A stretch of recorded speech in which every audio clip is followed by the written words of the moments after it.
จากพื้นที่แบบแล้วนี่เพิ่นก็จะดูดน้ำออกพูดเครื่องดูดน้ำของเพิ่น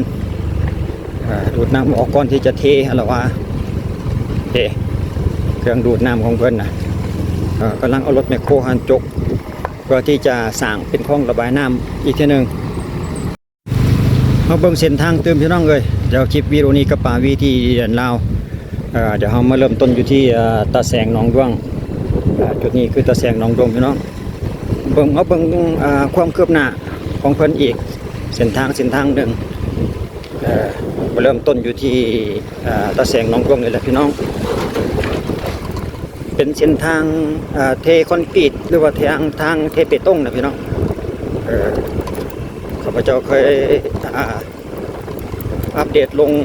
ไปก่อนหน้านี้ได้แล้วเนาะหลายมือแล้ววันนี้ก็เลยบ่มีเกี่ยวปัญหากับฟ้าฝนวันนี้ฟ้าแดดก็เลยมาติดตามความคืบหน้าของเพิ่น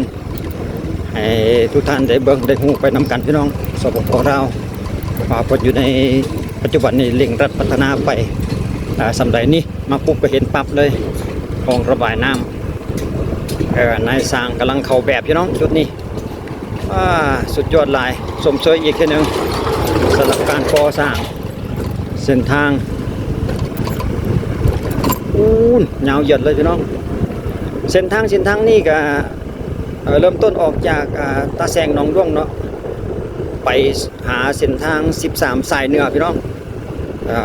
เขตเมืองศรีโคตรบองสำหรับบ้านจุดนี้เดี๋ยวแล้วจุดนี้ก็เป็นเขตบ้านลักหินระหว่างบ้านลักหินเลียนไปหาเขตบ้านหนองแตงใต้พี่น้องของเมืองศรีโคตรบองเอาการพัฒนาถนนหนทางเส้นทางให้ทุกท่านได้เบิ่งอีกแต่ว่าที่นี้ก็อยู่ในช่วงระหว่างเฮ็ดเกี่ยวกับคลองระบายน้ำช่วงนี้อาจจะบ่สะดวกในเด้อพี่น้องท่านใดที่ใช้การสัญจรเส้นทางหอมดังกล่าวนี่นะเพราะว่าเพิ่นอยู่ในช่วงระหว่างการปรับปรุงเส้นทางก็เลยเฮ็ดให้มีลุกมีคุมแด่มีลุกมีโนนไปคุกคักแด่ประมาณนั้นนะเดี๋ยวข้าพเจ้าก็เป็นเพียงอีกผู้หนึ่งที่มาเสนอเกี่ยวกับเส้นทางการพัฒนาเส้นทางในปัจจุบันให้ทุกท่านได้ฮู้มาเบิ่งคลองน้ำก่อนพี่น้องเด็กคลองระบายน้ำคลองน้ำภายในหมู่บ้านเพิ่นเด้นี่เนาะไปต่อพี่น้องเส้นทางนี่ที่เขาแล่นมาเนี่ยออกมาจากตาแสงหนองดวงเนาะเดี๋ยวเอาขึ้นหลังอีกทีนึงออกมาจากตาแสงหนองดวงที่เป็นคลองระบายน้ำนะแล้วก็จะแล่นออกไปซอดใส่กับเส้นทาง13สายเหนือเขตบ้านหนองแตงใต้จุดนี้เมืองศรีโคตรบองพี่น้องมาเราสู่กันฟังและมาเบิ่งความคืบหน้าของคนในปัจจุบันช่วงท้ายเดือนสิงหาคือกันพี่น้องกับคลิปวิดีโอนี้กับป่าวีช่วงท้ายเดือนสิงหาปี2026เพราะว่าคลองระบายน้ำนี้สังเกตเห็นมันจะมาแต่ฝากเดียวตอนนั้นมาแต่ฝากหนึ่งก่อนเพราะว่าเพิ่นอาจจะล่าซ่าเกี่ยวกับในช่วงฤดูฝนก็เป็นไปได้เอากะเพียงแค่ค่อยไปค่อยมากันเห็นในช่วงเวลาเพิ่นกำลังเฮ็ดเวียกกันเนาะอำนวยความสะดวกให้กับการเฮ็ดเวียกของเพิ่นเพื่อที่เพิ่นจะได้สะดวกในการเฮ็ดเวียกจะได้เรียกไวๆว่าซั่นต่อไปเพราะว่าเพิ่นเป็นผู้หนึ่งที่ว่าทีมงานเพิ่นเป็นผู้เฮ็ดให้เฮาเที่ยวสบายในต่อหน้านะให้เพิ่นเลี้ยวไวให้เพิ่นสะดวกเลี้ยวไวก็แฮงเป็นการดีเฮาก็จะได้เที่ยวทางได้สะดวกไวขึ้นหั่นนะสำหรับเส้นทางดังกล่าวนี้ทางว่าท่านใดบ่เคยได้มานี่ก็อาจจะงงๆเนี่ยแหละพี่น้องเอ้ย โอ้ยถนนเส้นนี้มันอยู่ไสเนาะได้ยินข้าพเจ้าก็เว้าไปแต่ว่าเขตบ้านนั่นเมืองนี้เขตหนองแตงเมืองศรีโคตรแต่ว่าทางว่าท่านใดบ่เคยได้มานี่ก็อยากงงอยู่หั่นแหละแต่ว่าท่านใดเคยได้มาแล้วนี่ก็จะนั่นแหละห้องออกมาด้วยว่าทางเส้นนี้นี่ตัวนี่สิแล้วนะก็อยู่ประมาณนั้นเนาะกลับมาเล่าสู่กันฟังพี่น้องเดี๋ยวนำไปอีกก่อนว่าคลองระบายน้ำนี่มีแต่ฝากเดียวนี่ไปฮอดใส่เนาะ อดอันเส้นทาง13เหนือหรือยังประมาณนั้นนะโอ้ขันยามแดดกระจังซีแหละพี่น้องเลยไม่แต่ขี้ฝุ่นไม่แต่ขุมแบบนี้ทางแดงนะขันยามฝนแล้วกับเปื้อนกับเป็นธรรมชาติเนาะเป็นปกติเป็นเรื่องปกติไปสลับถนนทางดินแดง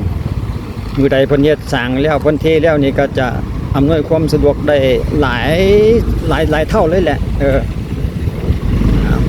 ไปขอแซงไปก่อนน้อยนึงรถใหญ่นี่อาจจะ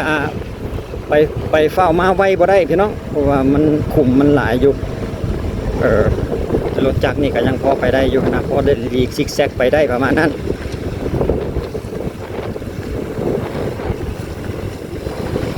โอ้บางจุดนี่เพิ่นก็เว้นไว้อยู่เด้คนใดเพิ่นบ่ทันสะดวกนี่เพิ่นก็สังเกตเห็นเพิ่นเว้นไว้ก่อนมื้อใดเพิ่นสะดวกไปเฮ็ดจุดที่ว่ามันเพิ่นจะเล็งจุดที่ว่ามันสะดวกมันง่ายก่อนว่าซั่นต่อไปยกตัวอย่างคือจุดนี้เนี่ยมันแคบเป็นทางโค้งนี่เพิ่นก็มาขยายเพิ่นก็เอาดินมาถมแล้วขยายหน้าทางให้มันกว้างตื้มประมาณนั้นให้มันแน่นให้มันแข็งไปในตัวหน้าเราจังก็เฮ็ดตามหลังประมาณนั้นนะยิ่งรัฐพัฒนาพี่น้องหลายเส้นหลายสายสปป.ลาวเฮาในปัจจุบันนับมาตั้งแต่ปี2025ปี2026ในปัจจุบันนี้ก็หลายเส้นหลายสายเด้ภาครัฐเพิ่นก็เอาใจใส่เกี่ยวกับถนนหนทางในขอบเขตนครหลวงนี่บ่แม่นน้อยแต่พี่น้องหลายเส้นหลายสายงบประมาณเพิ่นก็ไปหลายบ่อนหลายแห่งหลายที่นะบางจุดบางสถานที่อาจจะล่าช้าแน่ก็เป็นเรื่องธรรมดาเพราะว่าใจเลี้ยวพร้อมกันจะให้มีพร้อมกันหมดทุกเส้นทุกสายนี่อาจจะบ่ทันอาจจะเป็นไปได้ยากกันนะฉะนั้นแล้วเพิ่นอาจจะกระจายงบประมาณไปแต่ละเขตแต่ละบ่อนก่อนเขตใดเมืองใดที่ว่ายังบ่ทันได้มีโครงการนี้ก็อดใจรอไปฟังไปซะก่อนพี่น้องเสนอไว้มือใดเพิ่นพร้อมเพียงจุดใดจุดหนึ่งแล้วไปเพิ่นก็จะอาจจะเพิ่มขยายไปจุดอื่นจุดแต่ละบ้านแต่ละเมืองไปอีกประมาณนั้นนะโอ้จุดนี้เพิ่นเตรียมคลองระบายน้ำด้วย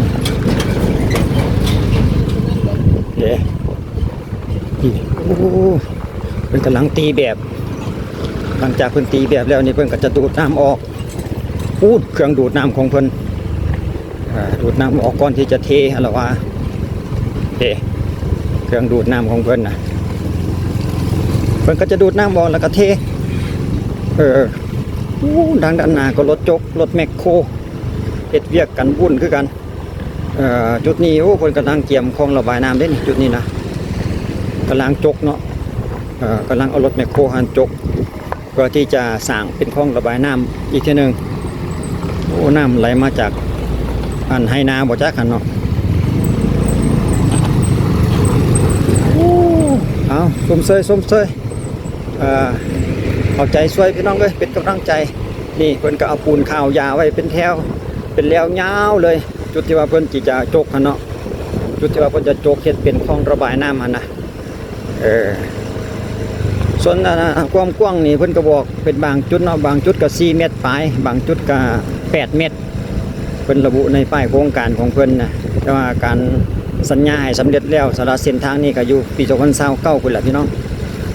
รวมความยาวทั้งหมดนี่ไปทางคลองน้ำพร้อมนี่ก็รวมไปทางเส้นคลองน้ำพร้อมนี่ก็อยู่ประมาณ7 กิโลเมตรปลายสำหรับทางเทพิตงเส้นดังกล่าวนี่เนาะทางด้านหน้าเขาก็จะเป็นเส้นทาง13สายเหนือมาฮอดจุดนี้แล้วเขตหนองแตงพี่น้องเขตบ้านหนองแตงใต้เลี้ยวซ้ายก็ไปในเวียงเข้าไปในเวียงในนครหลวงเลี้ยวขวาก็ลงสายไปสายขึ้นสายเหนืออาลาดเลี้ยวขวานะจะให้เบิ่งขอจอดรถก่อนแป๊บหนึ่งนี่เห็นบ่โอ้รถจากบางออกเวียงทางนี้ส่วนเลี้ยวขวาก็ขึ้นสายเหนือพี่น้องขึ้นทางภาคเหนือของลาวเฮากับนี้ประมาณเพิ่นซ้ำนี้แหละพี่น้องมาติดตามและอัปเดตความคืบหน้าของเพิ่นแล้วมาเราสู่กันฟังให้FCทุกท่านได้เบิ่งนี่ของการปกครองบ้านหนองแตงใต้ที่ว่าเฮาแล่นผ่านมาเมื่อกี้แหละพี่น้องแล่นผ่านกายมาหันเมืองศรีโคตะบองเอาไว้พบกันในคลิปต่อไปพี่น้องสำหรับคลิปนี้ขอบใจสบายดี